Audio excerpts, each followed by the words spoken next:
naman po ng magulang kahit wala mo ng investigation basta makaw yung labi kasi po sa amin Muslim within 24 hours living na po. Kasi nagpapahiwatig na siya sa mga kamag-anak namin nang hihingi ng tulong. Anong sabi sa police report? Wala pa po kaming natatanggap na official police report, sir. Oh, ba't di nyo kulitin yung inyong FRA doon? Na paring FRA, kulitin yung police na tingnan nga namin yung police report. Ano bang cause of death para hingin sa ospital yon? Nakakausap ko naman yung welfare officer doon. Napunta din po siya sa MWO para malaman po yung latest update and then makulit din po yung official report na ito. Curious lang ko, ano nakalagay doon? Suicide. The mere fact na gumawa-gawa sila ng cause of death na suntok sa buwan, ibig sabihin may foul play. They're trying to cover up something. Ano ba may tutulong ating OWA dito? Opo, yes, sisiguraduhin ko sa inyo yung financial assistance na makakapag-provide ang OWA. At saka DMW, dapat may financial assistance din. Pati ako po, ma'am, magbibigay din ako ng financial assistance. Opo, sir, salamat po.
Muli po, lubos ng pakikiramay po sa inyong pamilya mula kay Idol Rafi na ihatid na po natin dito at ito po ay idadala na sa Zamboanga kung saan nga po nag-iintay ang inyong pamilya.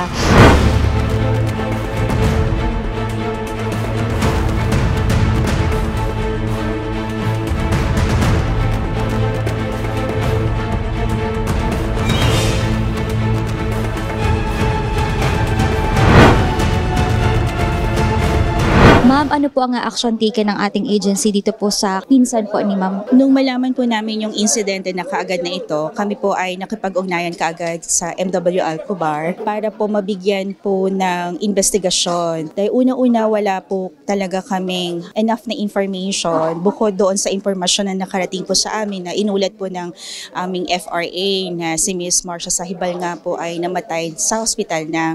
At ang rason nga po ng pagkakasabi po sa amin ay natagpuan po daw siya nakahandusay at mayroong head injuries. So kung ang dahilan po ng pagkasawi ni Marcia Sahibal, wala po talaga kaming sapat informasyon ng panahon na yon. Kung kaya't kami nakapag-ugnayan kaagad sa MWO para kung sakaling magkaroon kaagad ng police investigation o di naman kaya ay makita po kaagad nila yung sitwasyon ni Miss Marcia. Simula po noon, yung pamilya na po ni Miss Marcia po nasa Zamboanga, ina-assist po namin yun hanggang po sa ngayon. Nakakatuwa nga po na malaman na sa pamagitan din po ng programa ni Senator Rafi ay immediate yung naging repatriation. Wala pa pong 2 buwan na simula nung pagkamatay po ni Miss Marcia ay nakauwi na po siya. So ngayon po ay nasa Zamboanga na po siya, naghihintay lamang po ng schedule ng barko para po naman ay makauwi na po siya sa Patikul, Sulu. Bago ho ma'am maparepatriate natin yung remains ay na-autopsy na rin po ba? Yes po, nagkaroon na rin po ng autopsy at na-isubmit na rin po sa amin. Nakita po na din po namin yung resulta po ng autopsy. Although nakalagay nga po doon na ang resulta nga po ng autopsy nga po ay gawa ng pagkakahulog po niya. And ma'am, ano yung mga in-extend po natin na assistance sa family after po na maparepatriate natin? Bukod din sa financial assistance, actually yung sa gamit ni Marsa para sa kanyang huling hantungan, yun po ay gastos po ng aming ahensya ng NYD po.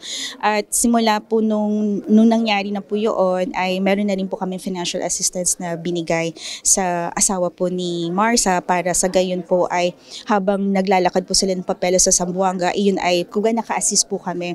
Pati yung bahay po na tinuluyan po nila nung sila po ay nasa Zamboanga, yun din po ay aming, piniluvide din po sa kanila.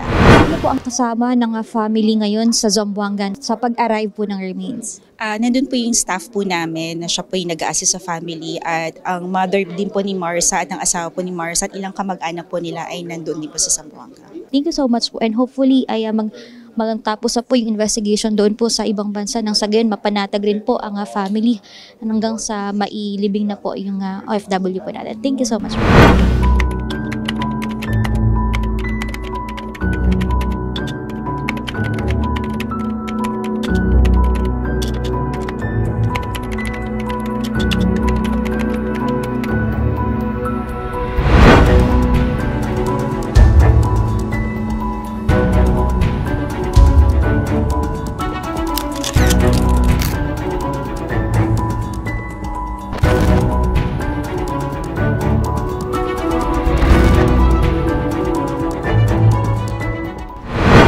Maraming salamat sir ha sa pagtututok nyo talaga. Maraming salamat talaga na sa tinutukan nyo yun, nakauwi ka agad at saka kay Sir Rapi Tulfo. God bless po at condolences po muli sa inyo. Nakikiisa po kami sa inyo. Thank you.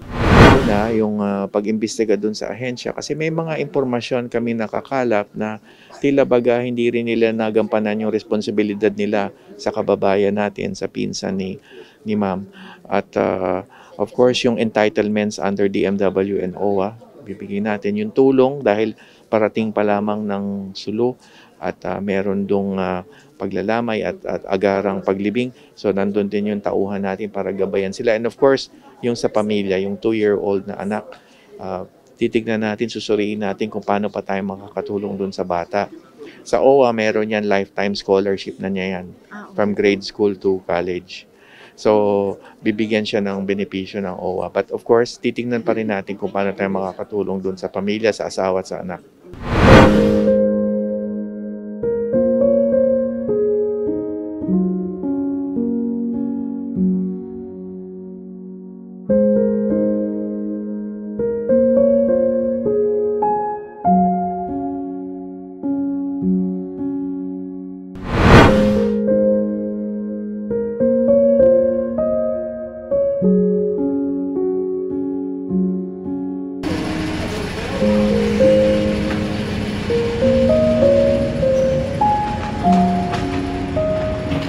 Ang party list na masasandalan. Axia yes! Number 68 sa balota!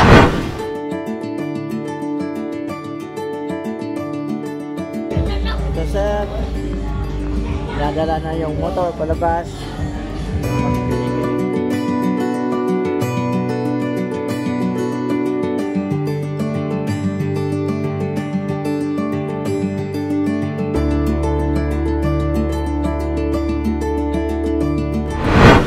Assalamualaikum, Sir Rafi.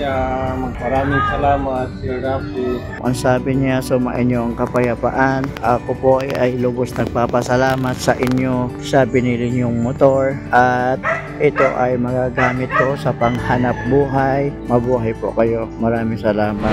Sir Idol Rapi Tulfo, maraming salamat po sa pagpa-uwi mo sa pinsan ko kay Marsa Sahibbal. Kung hindi po dumating sa iyo, magtatagal at magtatagal pa yun. At maraming salamat sa amin mga pamilya. Buong puso po, taos puso pagpapasalamat sa iyo. Buong Muslim po na nagpapasalamat sa ginawa mo sa katulad namin, walang kakayahan at walang kaalaman kung anong gagawin, lalo na yung mga katulad ng taga-probinsyano read no right. Kaya maraming salamat sa pagpauwi mo. Wala po kaming sawa magpapasalamat sa iyo. Sana po marami pang matulungan mo katulad namin at saka God bless po. Allah na po ang bahala sa iyo. Ibalik yung kabutihan mo. Maraming salamat din pati sa Senado, inakyat mo po po at inimbitahan ako na makausap dito sa Senado. At saka sa DMW kay Sir Hans Kagdak, maraming salamat. At saka kay Sir Arnie Ignacio, maraming salamat po sa mga tulong binigay mo doon sa kanila, sa pamilya ni Marsa Sahibal. At saka sa lahat na po ng DMW, maraming salamat sa uwan nag-asikaso kay Marsa kahapon. Maraming salamat po sa inyo. Saka yung sa bigay ng DMW, maraming salamat po sa mga sinabi sa akin ni Sir Kagdak na magbibigay sila ng financial assistance at saka yung scholarship para sa bata. Maraming salamat po. Thank you po.